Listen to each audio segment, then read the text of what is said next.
At our engagement party, my fiancé looked me straight in the eye and said, "My ex will always be part of my life. Either you accept that or we end this right now." Everyone turned to me, waiting for my reaction. I stayed calm, took a deep breath, and simply said, "All right." Then can you believe this? In front of hundreds of people, at our engagement party, the man who was supposed to be my future husband looked me dead in the eye and said, "My ex-girlfriend is irreplaceable. If you don't like it, we'll call off this wedding." Every single person in that room waited for me to crumble, but what I said next changed my entire life forever. That evening, the Charleston sky was doing its usual magic, painting the most incredible orange and purple canvas behind the historic steeples and rooftops. We were at this stunning estate, all modern grandeur mixed with classic Southern charm. Soft music from a string quartet drifted through the air, sweet jasmine everywhere. This was supposed to be the perfect engagement party for Amelia Hayes and Jackson Pierce. Amelia, felt genuinely happy, even in my self-designed lavender dress. As an architect, I guess you could say I'm pretty structured and thoughtful, but with a quiet strength. And Jackson? Oh, he was the life of the party, as always. A rising star entrepreneur from New York, heir to some big company. Everyone saw us as the dream couple, the brilliant architect and the prince of business. My mom was in tears, telling me she'd never seen me so happy. My dad, usually a man of few words, just clapped Jackson on the shoulder, a proud smile on his face. Jackson's family seemed thrilled too. A cultured, intelligent, independent daughter-in-law from Charleston, perfect for their image. But even amidst all that perfection, there were these tiny, unsettling things. Like when Jackson's old friend joked about someone finally taming this wild lion, and Jackson's laugh sounded a bit hollow, his eyes darting around.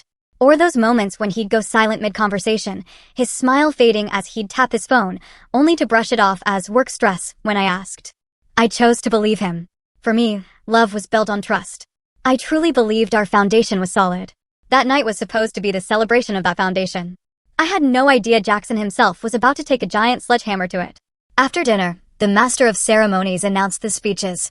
My dad, then Jackson's dad, both spoke beautifully. Then it was our turn. Jackson grabbed the mic, all smiles, surveying the adoring crowd. He talked about dreams coming true, how extraordinary I was. My heart swelled. This man was going to be my husband. Then his smile shifted. It got serious. The festive atmosphere in the room changed, like a cold draft had suddenly snaked its way in. In building a relationship, he said, his eyes now locked solely on me, I believe in one thing: absolute honesty. That's why tonight, in front of all of you, I want to make one thing clear. A hush fell over the room. Even the jazz trio seemed to fade. Everyone leaned forward, curious, expectant. Jackson took a deep breath and then, in a voice that somehow managed to be both clear and booming through the speakers, he said the words that would stop time. "Clara Reed, my ex-girlfriend, will always be a part of my life." A ripple of murmurs went through the guests. Clara's name was known. They'd been together for years before Jackson and I met. He held up a hand, silencing everyone. "I will never abandon her, whether as a friend or a business partner. Our relationship has changed, but our bond will exist forever. This is a part of me, a part of my past and my present." Then his gaze turned fully, brutally to me. His face was defiant, almost putting me on trial. "Amelia, if you don't like it," he said, his voice stabbing everyone listening, "if you can't accept that, then we'll call off this wedding." The world actually stopped. The music died. A spoon clattered somewhere, sounding like a cannon shot. Hundreds of eyes, which had moments ago held admiration, now swung to me. Shock, pity, confusion, and a touch of cruel curiosity. My parents looked pale. My dad's fists clenched. My mom stared, horrified. They all watched me, waiting for the tears, the drama, the breakdown in response to that cruel, public ultimatum. But for me, it was like I was in a soundproof bubble. A ringing in my ears drowned out the whispers. I didn't see the judging eyes. I only saw Jackson, the man who had just emotionally stripped me bare. But the strangest thing? What washed over me wasn't shame or betrayal. It was this cold, astonishing clarity. In a matter of seconds, all the puzzle pieces about Jackson clicked.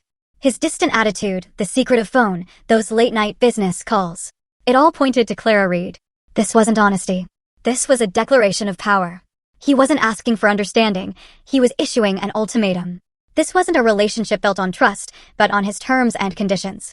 And I had just realized I was unwilling to sign that contract. My hands trembled, but it wasn't from fear. It was pure, surging adrenaline. I looked into Jackson's eyes, still defiant, still arrogant, absolutely certain I'd bow my head, maybe cry, and reluctantly agree to save face. He didn't know me at all. An almost imperceptible smile touched my lips. Without breaking eye contact, I reached for the mic from the stunned MC, who handed it to me purely on instinct. The silence was deafening. I could feel my mother's heart pounding. Everyone was waiting for me to shatter. I took a slow breath. My voice, when it came out, had no tremor. It was perfectly clear and steady. Okay, just that one word. Then, with a calm gesture, I put the microphone back. I gave my parents a small, reassuring nod. It's all right. I'm okay. Then, with all the elegance I could muster, I turned to the frozen MC. We can continue, I said in my normal voice. I believe dessert can be served now. The effect was far more devastating than if I'd screamed or cried. Confusion swept the room. Jackson's arrogant face crumpled into utter astonishment. This wasn't the reaction he'd planned. He expected a fight or a surrender. He was completely unprepared for this calm acceptance that felt like total rejection. I sat back down, picked up a glass of water, and drank slowly, as if Jackson's speech hadn't been a bomb, but just a slightly odd interlude. In that moment, among the ruins of my life's plans, I felt whole for the first time. I managed to autopilot through the rest of the party, smiling, nodding, thanking guests who offered awkward goodbyes. Many tried to give me pitying looks, but my gaze was so serene, they were the ones who felt ashamed. Jackson tried to pull me aside several times. Amelia, we need to talk. What did you mean by, okay? He whispered nervously. Later, Jackson, I replied each time, my voice polite but icy. I'd built an invisible wall, and for the first time, he couldn't break through. The drive home was surreal. No one spoke. My dad gripped the wheel, knuckles white. My mom stared out the window, lost in thought. I looked at the familiar lights of Charleston, now blurry and distant. But I wasn't sad. What I felt was immense relief, like a heavy burden I didn't even know I carried had been lifted. I replayed Jackson's words, not with emotion, but with the cold logic of an architect examining cracks in a building. His declaration wasn't a small fissure. It was fundamental damage to the foundation. You can repaint a building, change the interior, but if the foundation is weak, it will all collapse. Any repair just delays the inevitable. It's better to demolish now and build something new from scratch, on solid ground. The silence in the car wasn't empty. It was filled with my parents' love and concern. When we got home, my dad turned to me. Amelia, he said, his voice low, whatever you decide, your mother, and I will always be behind you. Always. My mom, tears finally streaming, added, don't worry about what people say. Just think about your happiness. That unconditional support almost broke me. A warmth spread through my chest. I didn't cry, but I reached for my mom's hand. Thanks, Mom. Dad. I went to my room. Pearl gray walls, minimalist furniture, my drafting table facing the window. Everything orderly, efficient, serene. My phone vibrated incessantly. Dozens of messages from worried friends, missed calls from Jackson. I opened his texts. Amelia, pick up the phone. Amelia, did you do that on purpose to humiliate me? Amelia, I was just trying to be honest. Why are you acting so childish? I read them without emotion. These were just final confirmation. In this crisis, Jackson wasn't worried about my hurt feelings. He was worried about his bruised ego, his damaged image. He was twisting facts, making himself the victim of honesty, and labeling my reaction as immature. I put my phone back on silent. There was nothing more to talk about. Everything had been said, very clearly. I turned on my drafting lamp. On the wall were sketches of a wedding dress, blueprints for our future house, a color palette. For months, they'd been a source of joy. Tonight, they looked like relics from someone else's life. With a decisive movement, I took them down, stacked them neatly, and put them in a bottom drawer. Out of sight, out of mind. Then I opened my laptop. Wedding Prep AP was the folder. Inside were subfolders, catering, venue, invitations. I created a new document, wedding cancellation plan. My fingers danced across the keyboard. Polite, professional emails for every vendor, explaining the cancellation for personal reasons. Confirming I'd cover all penalties. As the first church bells called for dawn, I was finished. I stretched, went to the window. The eastern sky was blushing red. A new dawn. I was at peace. No regret, only certainty. The road ahead wouldn't be easy. Gossip, drama, a heart to heal. But for the first time in a long time, I was in complete control of my life. I smiled faintly. My engagement night ended with an explosion, but from the ashes, I was ready to rebuild my world on my own terms. The next morning, while Charleston slowly woke up, I was already in work mode. I channeled everything into action. First call, Mrs. Davis, my wedding planner, who is also becoming a friend. Hi, Amelia. Last night was wonderful. Everyone was praising the concept, she chirped. My heart beat a little faster. Hello, Mrs. Davis. Thank you for all your hard work, but I'm calling to cancel everything. A pause. Amelia, is the connection bad? Did you say cancel? Cancel the wedding, Mrs. Davis. My wedding to Jackson is not going to happen. I need you to stop all proceedings and contact all vendors. I will cover all cancellation fees. Another, longer silence. I heard her sharp intake of breath. Amelia, this isn't a joke, is it? Was there a problem? Maybe you can talk it over. My decision is final, Mrs. Davis. I appreciate all your help. After that call, I felt the first weight lift. I sent the emails I'd drafted, one by one. Printer, dress designer, caterer, estate manager. Each send click felt like a step away from the ruins of that failed future. While I was composing the email to the decor company, my parents came in, looking tired. Hi, Mom, Dad. I'm just handling the cancellations, I said, gesturing to my laptop. My dad sighed, but relief flickered in his eyes. He saw I was strong. Let me handle the financial matters and penalties, he offered. No, Dad. This is my responsibility. I started this, and I need to finish it. I just need your support. That support came in the form of hot soup from my mom and a gentle pat on the shoulder from my dad. They didn't bombard me with questions. They trusted me. Of course, the shockwave didn't stop there. Calls from relatives poured in, each voice laced with surprise and disbelief. I answered everyone with the same calm phrases, leaving them speechless. Around noon, the real storm arrived. My phone rang. Jackson Pierce. I declined. Seconds later, an email notification popped up, confirmation, cancellation of wedding event Jackson Pierce and Amelia Hayes. Then, a text from Jackson, all caps, are you crazy? You actually did this without even talking to me. I read it and put my phone down. I knew he'd come. I was prepared. Sure enough, that afternoon, a black sports car screeched to a halt outside my house. Jackson got out, his face red with anger. He didn't even park properly. He banged on the door. My dad opened it. Mr. Hayes, I need to talk to Amelia, Jackson demanded, skipping pleasantries. My dad tried to calm him. Come inside, Jackson, let's talk calmly. There's nothing to talk about calmly. I need to speak with her now. I appeared. I'll handle this, Dad, I said serenely. I looked at Jackson, my face blank. What is it, Jackson? What is it? You canceled our wedding over email. You humiliate me in front of hundreds of people, and now you act like nothing happened. Where's your head, Amelia Hayes? My head is exactly where it should be, Jackson. In a place where I can think clearly, I retorted, cool as ice. You were the one who humiliated both of us with that ridiculous ultimatum. It wasn't an ultimatum. It was honesty, he shouted, drawing the attention of neighbors. I just wanted you to understand my position. I was asking for understanding, and you repay me with this humiliation. Understanding is a two-way street, Jackson. It's discussed in private, not declared unilaterally in public to test your partner. That's not honesty. It's arrogance. I crossed my arms. Each sentence was delivered with sharp, logical emphasis, disarming his every argument. He ran his hands through his hair, frustrated. Fine. I was wrong. I chose the wrong time and place. But was this reaction necessary? Canceling everything? Do you know what this means for our families? For the Pierce Group's reputation. And there it was again. His concern wasn't for my broken heart, but for his family's reputation. This wedding isn't about your family's reputation, Jackson.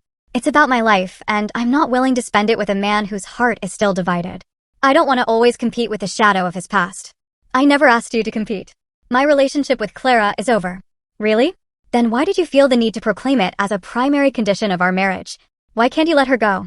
He fell silent. No answer. Seeing him speechless, I knew this was the end. There's nothing more to say. You should go, Jackson. Don't make a scene here. He looked at me, a mix of anger and hurt. So that's it? After everything we've shared. We haven't shared anything yet, Jackson. And I'm grateful we're stopping now before it's too late. I turned, goodbye, Jackson Pierce. I walked into the house and closed the door, leaving him frozen on the porch. I didn't look back. I leaned against the door for a moment, taking a deep breath. No tears. Only immense relief. The final battle was over, and I had won it for myself. Weeks passed. The dust from the failed engagement slowly settled. I deliberately limited my social interactions, needing space to breathe, time to redraw the blueprints of my life. To fill that void, I threw myself into what I do best, work. I contacted a senior architect, looking for a new, challenging project, something that could absorb my entire being. The opportunity came sooner than expected, a proposal to restore and convert an old townhouse in the heart of Charleston's historic French Quarter into a modern art gallery. For me, this was more than just a job. It was the perfect escape. The French Quarter, with its cobblestone streets and history in every wall, was the ideal place to heal. The project itself was a metaphor for my life, taking something old, broken, forgotten, and giving it new life and purpose without erasing its soul. The first day I visited the site, I fell in love. It was in a sorry state, peeling paint, part of the roof caved in, weeds everywhere, but the structure was solid. The old wooden columns stood with dignity. The delicate ironwork on the balconies told stories. I walked alone through the dusty rooms, envisioning how light would stream through cleaned windows, how the heart pine floors would gleam again, how modern art would contrast beautifully with the classic architecture. It was complex, demanding precision, collaboration with the Historical Preservation Society, finding local artisans. It was exactly what I needed. Amidst the debris of that old building, I began to rebuild my own foundation, brick by brick. The owner of the building was a man named Ethan Cole. I'd only communicated with him via email and phone, and he seemed meticulous, with a strong vision and deep respect for history. Today, we were meeting in person for the first time. I arrived early, sketching in my notebook. Every time I come here, I discover a new detail I missed before, a calm voice said from behind me. I turned. A man stood in the doorway, silhouetted by the afternoon light. He wasn't flashy like Jackson. His attire was simple. His face wasn't conventionally handsome, but it radiated calm, and his gaze was sharp, observant, like an artist's. "Mr. Ethan Cole?" I asked, extending my hand. He smiled, his grip firm. "Please call me Ethan. And you must be Amelia Hayes, the architect. The sketches you sent me were more impressive than any resume." I was a little surprised by the unexpected compliment. "Thank you. I was also impressed by your vision." We spent 2 hours walking through the building. Our conversation flowed effortlessly, not like client and architect, but two people sharing a passion for art and beauty. We even had a small debate. Ethan wanted to keep a deteriorated wooden mantelpiece for sentimental value. I, from an architectural standpoint, argued it was structurally risky. "I understand the historical value," I said, gently tapping the wood. "But termites have eaten through its core. If we force it to stay, it will fail. How about we create a replica, frame the original salvageable pieces as art on the wall?" Ethan was silent, then a glint of admiration appeared in his eyes. "That's a brilliant solution. You don't just think about function, you respect the soul. I like the way you work." As the sun set, painting the Charleston sky purple, we sat on the dusty steps of the courtyard. Ethan seemed to sense a vulnerability behind my professionalism. He didn't ask, didn't pry. He simply said, "I'm glad this place is in the right hands. I have a good feeling about this. It's going to be a masterpiece." Those words, purely about my work and skill, felt like a comforting balm to my weary soul. That meeting gave me a glimmer of hope. This wasn't just a project. It was a collaboration. And for the first time in weeks, I felt I wasn't alone. Though I tried to bury myself in work, the outside world didn't forget me easily. Gossip surfaced. One day, getting coffee, I ran into an acquaintance of Jackson's. "Amelia, honey, I heard about you too. Such a shame, really. You seemed so perfect together." "Jackson seems under a tremendous amount of stress lately." I just managed a tight smile. "I guess everyone has their own path. If you'll excuse me." I left quickly. On social media, I saw photos of mutual friends laughing with Jackson at events I was supposed to have attended with him. A small pang of exclusion, a reminder that breaking up with Jackson also meant breaking up with a part of my world. But amidst the unpleasant echoes of gossip, the real support felt even stronger. My closest friends never wavered. They brought food, watched movies, or just sat in silence when I was exhausted. "If you want to be angry, scream. If you want to cry, cry. We're here," one told me. My family was my fortress. My dad would visit the site with lunch, pretending he just wanted to see the progress. My mom quietly made sure my room was tidy, creating a space where I could focus. These genuine, selfless acts became my new foundation. I realized I'd been so focused on building a future with one person that I'd almost forgotten I already had a solid structure full of people who loved me unconditionally. One afternoon, I stood alone on the second floor of the gallery, watching the sunset. A month had passed since that night. The road ahead was still long, still uncertain, but for the first time, I wasn't afraid. The rubble around me no longer seemed like the end of everything. It felt like the beginning of something much more honest and strong, something built with my own two hands. The restoration was progressing faster than expected. The old townhouse was regaining its charm. The site became my haven. But one hot afternoon, that harmony was broken.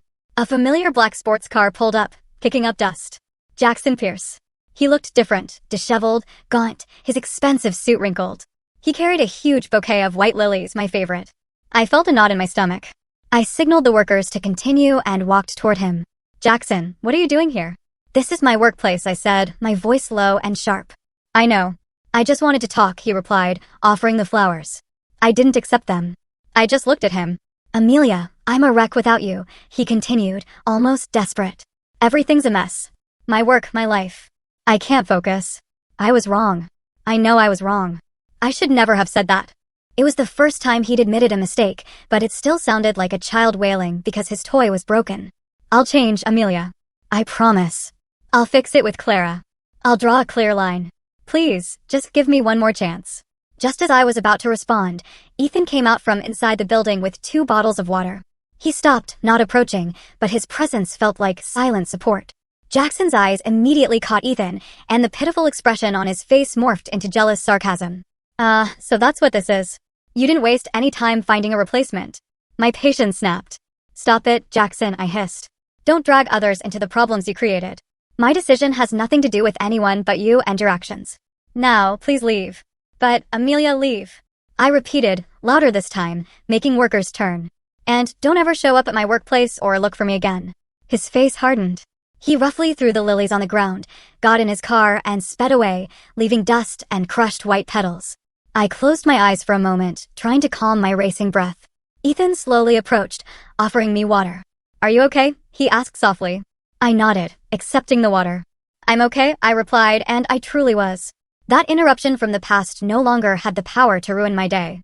Still, the incident left an uncomfortable residue. As long as Clara Reed remained a mystery, that shadow would linger. I needed closure. As if fate heard me, the next day I got a text from an unknown number. Hi, Amelia Hayes. This is Clara Reed. I heard Jackson came to your workplace yesterday. I think there are some things we should discuss for both our sakes. Would you be willing to meet? I hesitated, but curiosity won. This was my chance for answers. We met at a quiet tea shop. Clara was elegant, professional, with a hint of weariness in her eyes, but no hostility. Thank you for coming, she said. I wanted an explanation, too, I replied frankly. Clara smiled faintly. I won't waste your time. Jackson and I have a long history, true, but our romantic relationship ended over a year ago, long before he met you. The problem is Jackson never quite learned how to be emotionally independent. He still relies on me for validation, business advice, ego boosts. I've tried to distance myself many times, but he always finds a way to pull me back in. Honestly, I'm exhausted. I listened, absorbing every word. The declaration he made at your engagement party, Clara continued, her eyes meeting mine with regret. He did that without my consent. I was as shocked as everyone else. It was Jackson's way of taking control, of proving he could have it all, you as his future and me as his safety net. It was deeply unfair to you and to me. Then she showed me her phone. A picture of her, smiling, with another man. I'm engaged to someone else, Amelia. I'm trying to move on with my life, too. But Jackson keeps making things complicated. This was a turning point. I had imagined a complicated love triangle. The reality was much simpler and sadder. It was the story of an immature man holding 2 women hostage in the drama of his own ego. I understand, I said finally, relief in my voice. Thank you for being so honest, Clara. Thank you, she replied. At least now you know this was never about you not being enough. It was all about him not being mature enough. I left the tea shop feeling lighter than ever. The last fog had lifted. I was truly free. The following days felt brighter. Freed from the weight of doubt, I dedicated myself to work with renewed vigor. My relationship with Ethan also deepened. We were a solid team, understanding each other with just a glance. One afternoon, as we supervised the installation of a glass roof, a summer storm hit. We were trapped in the gallery, watching the rain. Rain always has a way of forcing us to pause, Ethan said. You seem different these last few days. Lighter. I smiled. I've let go of a weight. I just got the closure I needed. A long chapter of my life has completely closed. Ethan nodded. He didn't press. When my old gallery failed, I thought it was the end of the world, he shared. It took me a long time to realize that failure gave me the chance to stop, see what went wrong, and rebuild in a better way, like this building. Sometimes demolishing something is just as important as building it, I replied softly. Exactly, he said. Because it gives you the chance to build a stronger foundation. We fell back into silence, a comfortable, meaningful one. It was just us and the soothing sound of the rain. In the middle of an unfinished building, I felt I had found the most solid shelter, a place where I was understood without needing many words. Just as Clara had predicted, without her as his unofficial advisor and emotional support, Jackson's business empire began to show cracks. Ruled by emotion and a bruised ego, he made a series of poor decisions. News reached me through an old friend. A major real estate project in New York was on the brink of collapse due to chaotic management and his arrogant attitude. I felt no satisfaction, only a vague sadness at seeing someone self-destruct. That night, working late, I got a call from Jackson. This time, I decided to answer, feeling perhaps it would be the last. His voice was panicked, desperate. No arrogance, just despair. Amelia, it's all gone, he trembled. The project failed. The investors are gone. It's all my fault. A pause. I waited. It's Clara's fault, too, he accused. She wouldn't help me. She left me alone. Then, the blame shifted to me. And it's your fault, too. If you hadn't left, I wouldn't be like this. I need you, Amelia. Why did you leave me when I needed you most? I listened calmly. Before, those words would have hurt. Now, they sounded like a stranger drowning in his own problems.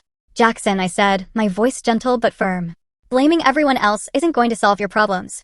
You made your own decisions in business and in our relationship, but I hope you find a way to fix everything. I interrupted him. But that's not my job anymore. I have my own life now. Goodbye. I hung up before he could reply. This time, I had truly, completely severed the last tie. I felt no anger, no pity, not even care. Just neutrality. And neutrality was the most absolute form of freedom. 2 months later, the art gallery project hit its first major milestone.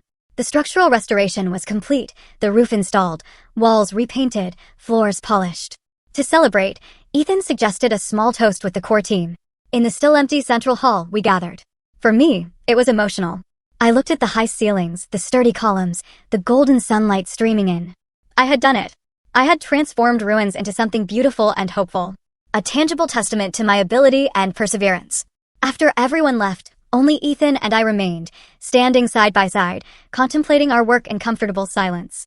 There was a time I wasn't sure this place could be saved, Ethan said. But you saw its potential and brought it back to life. We brought it back to life, I corrected with a smile. It was a team effort. He turned to me, his gaze deep and soft.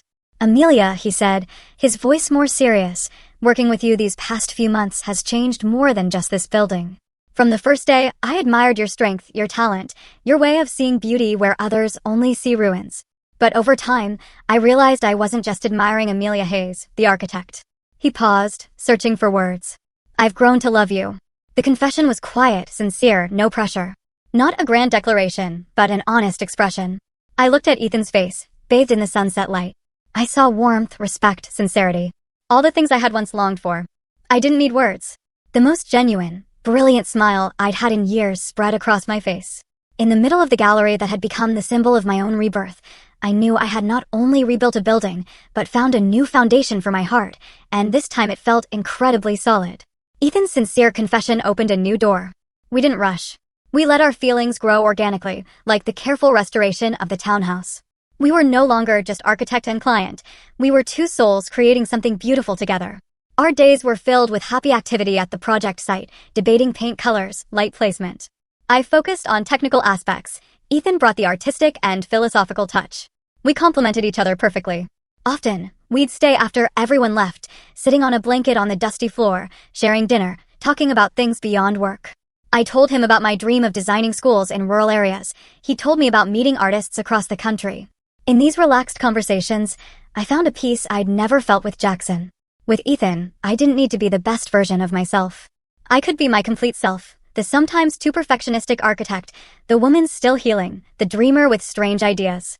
And Ethan accepted it all, even adored it. I love how you furrow your brow when you're deep in thought, he told me one night, brushing hair from my face. It looks like you're drawing the blueprints of the universe in your head. I laughed, my cheeks flushing. For the first time in a long time, I felt seen as a complex human being, not an accessory. The gallery became a metaphor for our relationship, slow, thoughtful, respectful of the past, with a clear vision for a bright future. As the gallery's interior neared completion, Ethan surprised me. Do you want to come home with me this weekend? He asked casually. Not to my apartment, but to where I grew up. My mom has been wanting to meet the brilliant architect. My heart fluttered. It felt like a big step. I remembered the tense, image-focused meeting with Jackson's family. But in Ethan's warm gaze, I knew this would be different. His mother's house was in a small town known for its artisans, a modest wooden home surrounded by a lush garden. On the porch, a middle-aged woman with a kind smile was painting pottery. Mrs. Cole.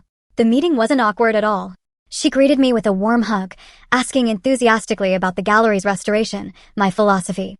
Amelia, you've saved the soul of that building, she said, serving hot tea. That building was my late husband's legacy. Seeing it come back to life is the greatest happiness for us. I spent the day chatting comfortably, learning pottery painting, listening to stories of Ethan's childhood. I saw where he got his serenity, his love for art. In that simple, warm home, I felt unconditionally accepted. I wasn't being evaluated. I was cherished for who I was. As we left at sunset, Mrs. Cole took my hands. Take care of my son, please. Since he met you, his light has started to shine brighter again. On the way back, I was silent, my heart full. The man beside me wasn't just a partner. He was a home, a solid foundation built on sincerity and the warmth of a family. A few weeks before the gallery's grand opening, I received a message from Jackson. Short, and in a completely different tone. Amelia, could you give me a moment of your time for the last time? There's something I need to tell you in person.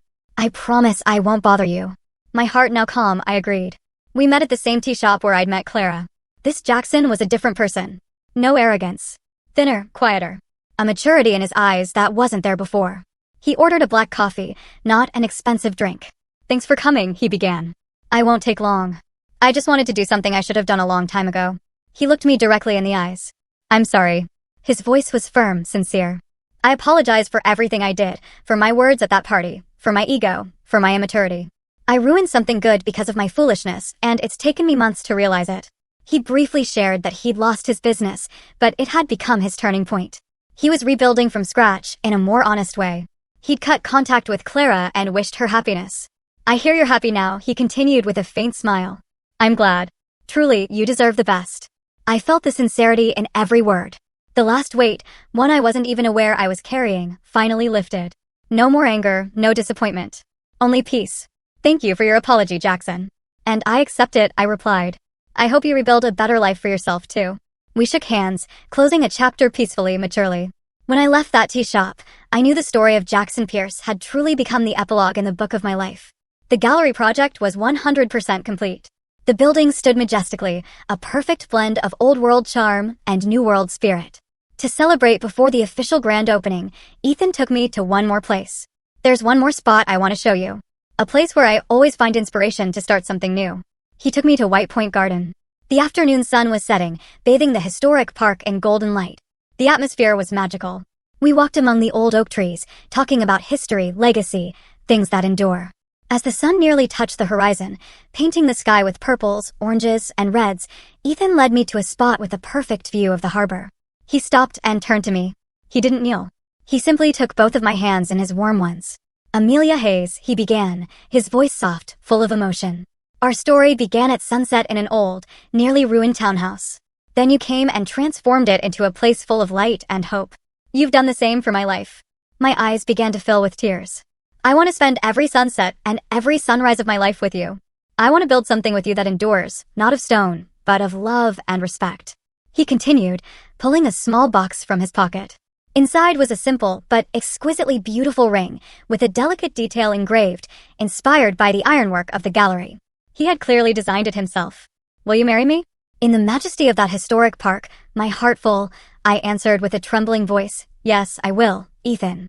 The night of the gallery's grand opening was a spectacular celebration, not of empty luxury, but of soul-deep richness. The space was filled with artists, collectors, friends, and family. Soft jazz mingled with laughter. The gallery's name was Renaissance, symbolizing its new beginning. I stood in the middle of the crowd beside my fiancé, Ethan, dressed in an elegant ivory gown. My face radiated a happiness I couldn't hide. My parents watched me with pride. Across the room, I saw Clara Reed, who had attended with her fiancé. We exchanged a brief, understanding smile. Later, I gave a short speech, speaking of the Restoration's philosophy, of respecting the past to build a stronger future. When I thanked the team, my eyes met Ethan's. Everyone in the room could see the love and admiration that flowed between us. As the event was in full swing, Ethan and I slipped away to the courtyard, now a beautiful garden under the glass roof. We could see the full moon shining brightly. I took a deep breath of the cool Charleston night air. I remembered my engagement party a year ago, the humiliation, the confusion, and the cold decision I had made at the end of that night. Okay, that one word I had spoken then wasn't a word of surrender. It was a word of beginning. The one that opened the door to my real life. I had weathered the storm, demolished the faulty foundation, and with patience, rebuilt everything from scratch. Ethan put his arm around me.